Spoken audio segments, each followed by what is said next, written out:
শুভেচ্ছা আমন্ত্রণ খেলাধুলা নিয়ে ইন্ডিপেন্ডেন্ট টেলিভিশনের নিয়মিত আয়োজন যত খেলায় আপনাদের সাথে আছি সাইদ সাদিয়া। শুরুতে জানিয়ে দিচ্ছি শিরোনামগুলো।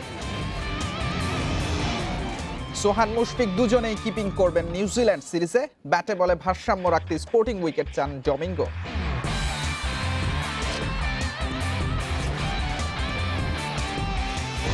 বাংলাদেশে কন্ডিশনের সঙ্গে গরম নিয়ে নিউজিল্যান্ডের অস্বস্তি। গতির চেয়ে বৈচিত্র্যে গুরুত্ব দিচ্ছেন পেসার বেন শিয়ার্স।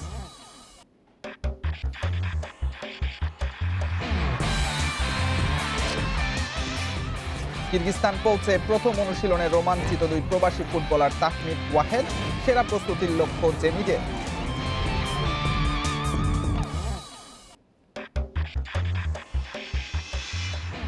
শুরু হয়েছে ইউএস ওপেন। রেকর্ড 21 গ্র্যান্ড স্ল্যামের হাতছানি জকোভিচের। গোল্ডেন স্ল্যামের কীর্তি গড়ে উঠতে চান চূড়ায়।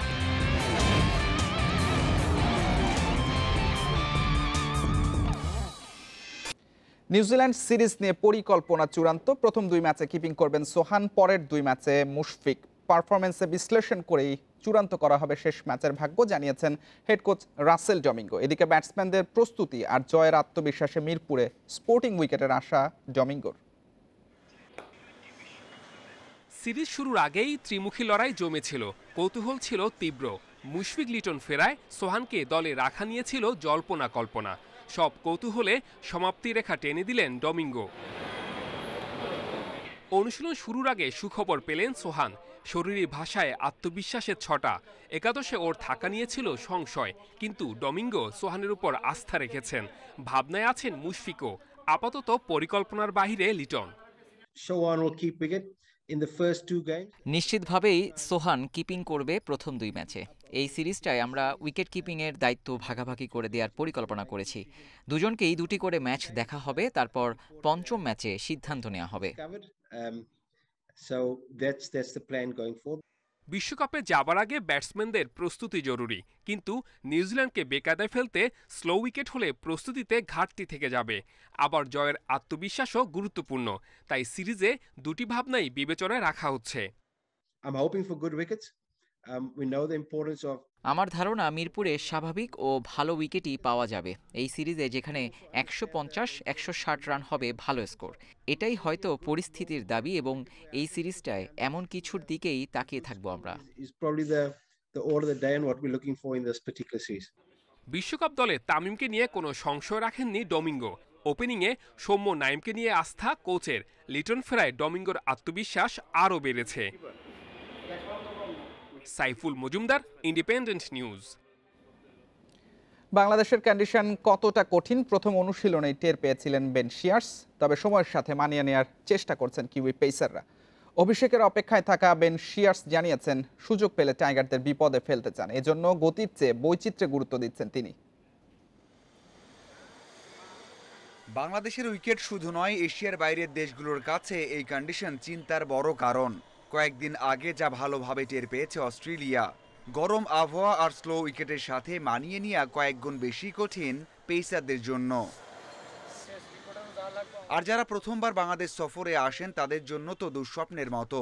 নিউ লুকের পেস অ্যাটাকে বেন শিয়ার্স তেমনই একজন। বেগ পেতে হচ্ছে মানিয়ে নিতে। মিরপুরের অনুশীলনে পেসাররা চেষ্টা করে যাচ্ছেন উইকেটের ধরন বুঝে বোলিংয়ের কৌশল আয়ত্ত করতে। এখানকার আবহাওয়া অনেকটা ভিন্ন, অনেক গরম। প্রথম অনুশীলনে অনেক অস্বস্তি লেগেছে। ইনজুরি হয় কিনা চিন্তিত ছিলাম। সময়ের সাথে মানিয়ে নেওয়ার চেষ্টা করছি। আশা করি ম্যাচের আগে মানিয়ে নিতে পারবো। সাউদি ফার্গুসন ফিলিপসরা আসেননি, তবে ফিরেছেন ম্যাট হেনরি। অভিষেকের অপেক্ষায় থাকা শিয়ার্স 3 বছরের ঘরোয়া ক্যারিয়ারে আলোচনায় এসেছেন পেস দিয়ে। ঘন্টায় 140 কিলোমিটার গতিতে বল করেন নিয়মিত। তবে তার জানা আছে মিরপুরে সেই পেস খুব একটা কাজে আসবে না। চেষ্টা করে যাচ্ছেন সুইং কাটারে দক্ষতা বাড়াতে। এখানে অভিষেক হলে দুর্দান্ত হবে। আমি প্রস্তুত হচ্ছি, কাটার সুইং নিয়ে কাজ করছি। কোচ এবং ভিডিও অ্যানালিস্টের সহায়তা নিচ্ছি। ভালো কিছু করার আত্মবিশ্বাস আছে। একদিন বিরতি দিয়ে অনুশীলনে ফিরে কিউইরা স্কিলে জোর দিয়েছে বেশি। একাডেমিতে ব্যাটিং বোলিংয়ের সাথে সেন্টার উইকেটেও ঝালিয়ে নিয়েছেন শিয়ার্স লেইথামরা। সিরিজ শুরুর আগে আরও একটা অনুশীলন সেশন পাচ্ছে New Zealand. Mazharul Islam, independent news. এবার ফুটবল প্রসঙ্গ। কিরগিজস্তানে জাতীয় দলের ক্যাম্পে যোগ দিয়েছেন দুই প্রবাসী ফুটবলার ওয়াহেদ আর তাহমিদ। প্রথমবার জামাল তপুদের সাথে অনুশীলনে রোমাঞ্চিত দুই নবীন সদস্য। একাদশে সুযোগ করে নেয়ার লক্ষ্য তাদের। পুরো প্রস্তুত হয়ে 3 জাতি টুর্নামেন্টে ভালো করার আশা হেড কোচ জেমিডের। ডেনমার্ক থেকে এসে জামাল এখন লাল সবুজের পোস্টার বয়।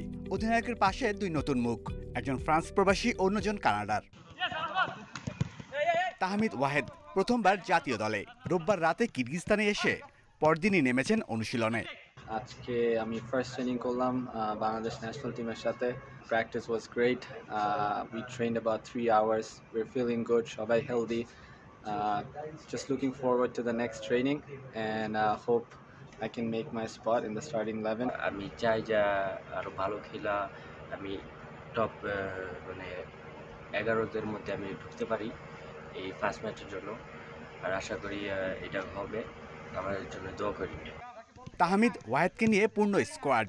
স্কোরিং ঘাটতি পূরণের আশা জেমিডের। বিশকেকে দ্বিতীয় দিনের অনুশীলনে বল পজিশন, পাসিংয়ের সাথে স্কিলের উন্নতি নিয়ে কাজ হয়েছে। সামনে সেট পিস নিয়ে সেশন হবে আলাদা করে। We've had 2 good training sessions since we've been here. ভালো ট্রেনিং হয়েছে। ম্যাচ নিয়ে ওদের ধারণা দেওয়ার চেষ্টা করেছি। আর কয়েকদিন গেলে বোঝা যাবে। আশা করি এর আগেই পূর্ণাঙ্গ প্রস্তুতি সেরে ফেলতে পারবো। So looking forward to the next couple of days training. 3 জাতির টুর্নামেন্ট শুরু বৃহস্পতিবার। 2 দিন পর রোববার বাংলাদেশের প্রথম ম্যাচ প্যালেস্টাইনের বিপক্ষে। Shamim Ahmed, independent news. আরামবাগের ফিক্সিং কাণ্ডে বিব্রত দেশের ফুটবল। ফিক্সিং রোধে এবার নৈতিকতা তদারকি কমিটি গঠনের সিদ্ধান্ত নিয়েছে বাফুফে। মূল হোতা ক্লাবটির সাবেক সভাপতি মিনহাজুল ইসলামের বিরুদ্ধে মামলা করতে চায় আরামবাগ কর্তৃপক্ষ। এদিকে ক্যারিয়ার নিয়ে শঙ্কার কথা জানিয়েছেন শাস্তি পাওয়া ফুটবলাররা। শীর্ষ থেকে সবশেষ স্তর, ঘরোয়া লিগে ফিক্সিং বিতর্ক পুরনো। তবে আরামবাগের ঘটনায় নতুন করে বিব্রত দেশের football. Online betting, spot fixing এর অন্ধকার যুগে ক্লাব ফুটবলের ভবিষ্যৎ শঙ্কার মুখে। নজরদারি বাড়াতে তাই কঠোর হচ্ছে বাফুফে। পথ তো সকলের জন্য খোলা রয়েছে, সেখানে নির্দিষ্ট টাইমলাইন রয়েছে, অ্যাপিল করার কিছু প্রসিডিউর রয়েছে। তাদের পক্ষ থেকে কিছু করার থাকলে অ্যাপিল কমিটিও জিনিসগুলো নিশ্চয়ই দিন শেষে দেখবে। এই বিষয়গুলোকে নিয়ে আরো সুসংহতভাবে, আরো নিয়মতান্ত্রিকভাবে কাজ করার জন্য বাফুফের ইন্টিগ্রিটি ইউনিট, যেটা আসলে আমাদের করতে লাগবে। ফিক্সিং কাণ্ডে মূল হোতা আরামবাগের সাবেক সভাপতি মিনহাজুল ইসলাম। ফেব্রুয়ারিতে অভিযোগ ওঠার পর তাকে দায়িত্ব থেকে সরিয়ে দেওয়া হয়। তার বিরুদ্ধে মামলা করার প্রস্তুতি নিচ্ছে ক্লাব কর্তৃপক্ষ।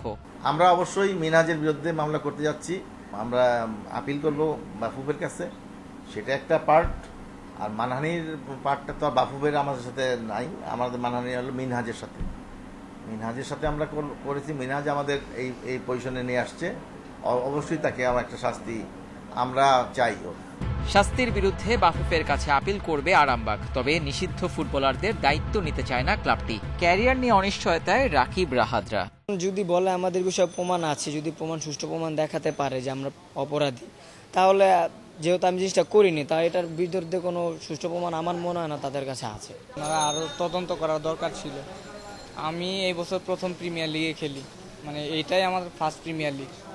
তো এখানে ওনারা কি দেখে কি বিবেচনা করে এরকমটা মানে আমার বিরুদ্ধে এরকম অভিযোগ আনছে, আমি সেটা আসলে জানি না। শাস্তি কমাতে বাফুফের সভাপতির সদয় দৃষ্টি আশা করছেন ফিক্সিং কাণ্ডে নিষিদ্ধ ফুটবলাররা। Abidur Rahman, independent news, Dhaka. শুরু হয়েছে বছরের শেষ grand slam US open. Federer, Nadal, সেরিনাকে ছাড়া টুর্নামেন্ট রং হারিয়েছে। এবারে সব আলো জকোভিচের দিকে। রেকর্ড 21 গ্র্যান্ড স্ল্যামের সামনে দাঁড়িয়ে এই সার্বিয়ান তাহলেই গড়বেন গোল্ডেন স্ল্যামের কীর্তি। তারকা দুটির ঘাটতি এবারের ইউএস ওপেনে। ফেডেরার, নাদাল, সেরিনা উইলিয়ামস নেই ফিটনেস ইস্যুতে। 24 বছর পর মেজর টুর্নামেন্টে 3 জনই অনুপস্থিত। নিউ ইয়র্কের সব আলো একজনের দিকে। ফেডেরার, নাদালকে ছাড়িয়ে এককভাবে চূড়ায় ওঠার সুযোগ জকোভিচের সামনে। 21 গ্র্যান্ড স্ল্যাম সার্বিয়ান তারকাকে ডাকছে খুব কাছ থেকেই। গোল্ডেন স্ল্যামের কীর্তি তাকে নিয়ে যাবে কিংবদন্তি রড লেভারের পাশে।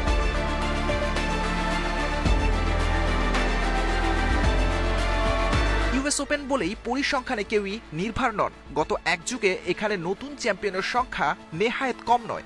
জকোভিচও তাই ম্যাচ বাই ম্যাচ ভাবছেন। রেকর্ডের পথে শক্ত বাধা হতে পারে আলেকজান্ডার জেরেভ। টোকিও অলিম্পিকে স্বর্ণ বাকিয়ে উজ্জীবিত এই জার্মান সবশেষ সিনসিনাটি মাস্টার্স জিতে ফেভারিট ট্যাগ পোক্ত করেছেন। চ্যাম্পিয়ন ডমিনিক থিমের অনুপস্থিতি অন্যদের জন্য সুযোগ।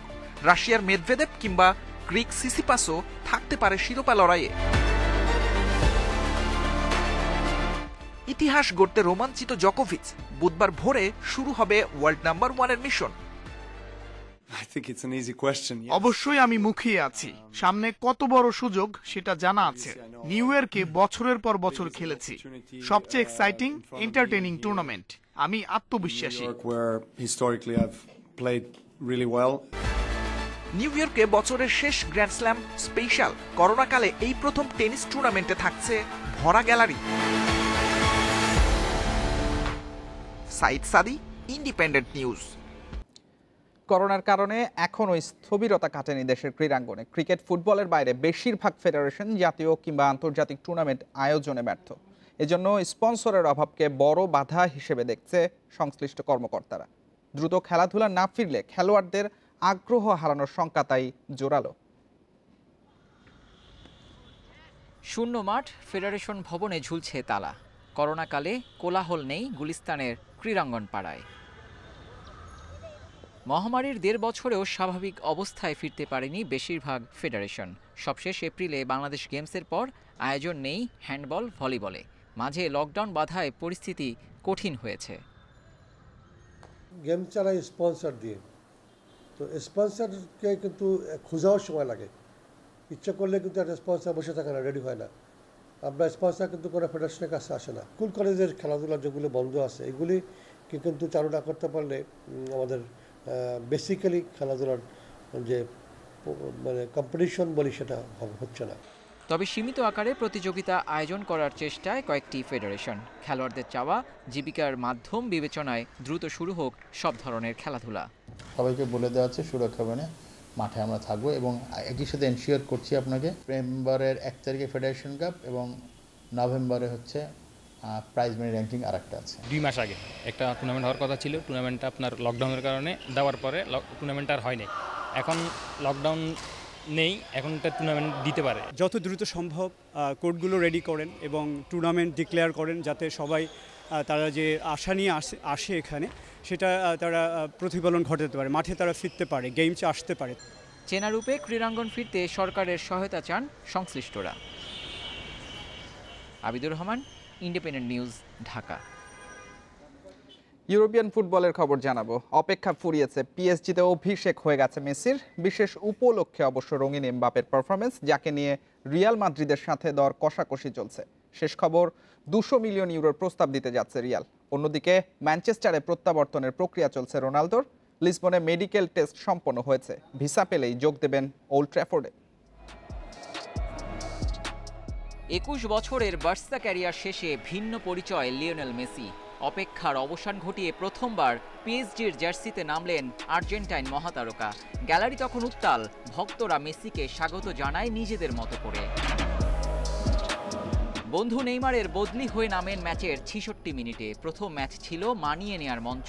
গোল, অ্যাসিস্ট না করলেও স্বভাবসুলভ ড্রিবল আর নিখুঁত পাসিং ছিল নজর কাড়া। মেসিকে পেয়ে প্যারিসে উৎসব যেন শেষই হচ্ছে না। সতীর্থ, প্রতিপক্ষ সবাই তাকে নিয়ে রোমাঞ্চিত। রাস গোলকিপারের আবদার মিটিয়েছেন মাঠে থেকে, ছেলেকে মেসির কোলে ফ্রেম বন্দি করেছেন। দলবদলে মেসির ঘোর কেটেছে, এখন রোনালদোই লাইমলাইটে। 1.5 যুগ পর আবারও ম্যানচেস্টার ইউনাইটেডের নাম লিখিয়ে এখন অভিষেকের অপেক্ষায় পর্তুগিজ মহাতারকা। লিসবনে এরই মধ্যে মেডিকেল টেস্ট সম্পন্ন হয়েছে। ঘরের ছেলের সঙ্গে চুক্তি 2024 পর্যন্ত। ভিসা প্রক্রিয়া শেষে উড়াল দেবেন ব্রিটিশ মূল্যকে। ওল্ড ট্র্যাফোর্ডে 11 সেপ্টেম্বর নিউক্যাসল ম্যাচ থেকেই রোনালদোকে পাওয়ার আশা ইউনাইটেডের। মেসি রোনালদো থিতু হলেও ঝুলে আছে এমবাপের ভবিষ্যৎ। গতরাতে জোড়া গোল করে পিএসজি সমর্থকদের দুয়োর জবাব দিয়েছেন। কিন্তু ফ্রেঞ্চ সেন্সেশনকে নিয়ে রিয়ালের সাথে ইঁদুর বিড়াল খেলছে লা পার্সিয়ান। 180 মিলিয়ন ইউরোর প্রস্তাবনা কি তাদের কাছে যথেষ্ট নয়? মঙ্গলবার রাতে শেষ হচ্ছে গ্রীষ্মকালীন দলবদল। শেষ মুহূর্তে চমক হয়ে রিয়ালে ভিড়তে পারেন Mbappe. Abidur Rahman, independent news. এই ছিল আজকের যত খেলা। ইন্ডিপেন্ডেন্ট টেলিভিশনে সব খবর বিস্তারিত জানতে চোখ রাখুন ইউটিউব, ফেসবুক আর টুইটারে। আমন্ত্রণ আমাদের পরের আয়োজনে।